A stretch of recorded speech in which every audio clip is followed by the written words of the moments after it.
I'm entering my 40th year, actually, this month in business.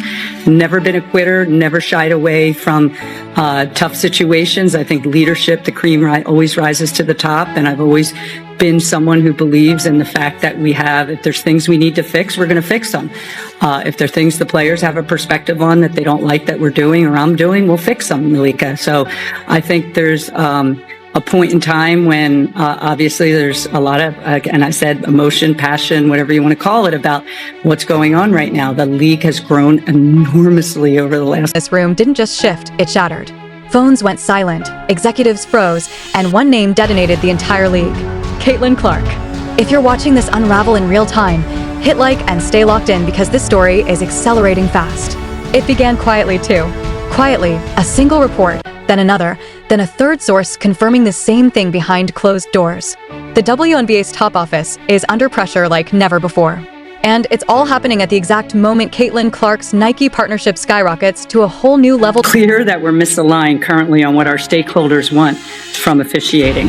We have heard loud and clear that we have not lived up to that needed alignment, and that attention and change is needed to serve the WNBA to the level of excellence that is not currently being met in the various stakeholders' eyes. There are no greater stakeholders than our players. Their voice is integral to the alignment that is required for good officiating, and we look forward to including their perspectives on how our staff can better serve the game moving forward. Not later, not months from now, right now. And that timing? That's not coincidence, that's collision. Because while the league was still debating narratives, still arguing tone, still questioning impact, Nike had already made its move. They didn't wait for approval. They didn't ask permission. They backed the truck up.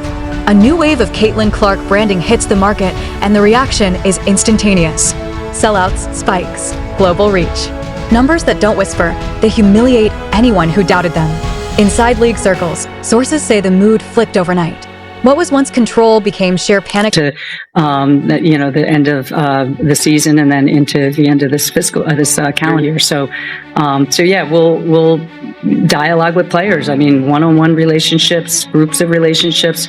Players have reached out to me. Obviously, so have a lot of people in the basketball ecosystem about all the momentum we have and how important it is to continue that momentum. And I think what was once silence erupted into emergency discussions, because you can't downplay someone the world just anointed. And that's when the tension reached the top. Reports began circulating that Commissioner Cathy Engelbert's position was under serious internal strain. Not a headline resignation, not a press release, but pressure. The kind you feel when the ground shifts beneath your feet and everyone knows exactly why. Players are watching, sponsors are watching, fans are watching, and Caitlin Clark, she says little, but she doesn't need to. Every time her name trends, every time her ad airs, every time her jersey moves faster than expected, the contrast grows louder. The league tried to control the moment. Nike amplified it. Incredibly isolating thing, and you don't really understand it until you go through it. And then I think the challenge for myself was just, it was one injury, and then it was like a little better, and then it kind of continued to compound and get worse, and other things pop up, and then I had the ankle injury. So it feels nice to finally be back to 100%. And in a way, at the end of the WNBA season, obviously I did everything I could to try to be able to come back and be able to play for my team, but it just didn't really work. I think that was almost a way of relief for myself, just knowing that I gave everything I could to possibly try to play, but my body just wasn't really letting me. And then I continued to rehab, and now feeling back at 100%, it honestly took. Inside the business side of basketball, insiders say this wasn't about a single deal, it was about control. Who shapes the future? Who profits from momentum?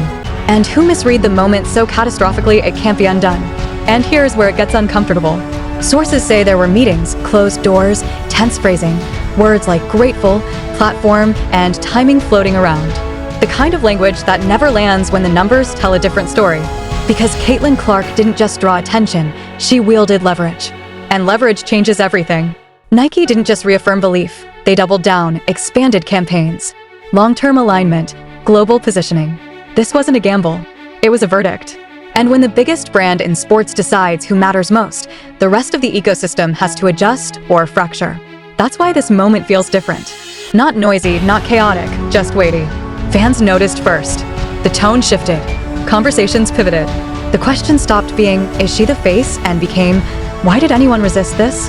And that's when the league office felt the pressure, because when momentum outruns leadership, accountability inevitably follows. Related tweets, then Houston Rockets GM Daryl Morey supporting Hong Kong anti-government protesters in 2019.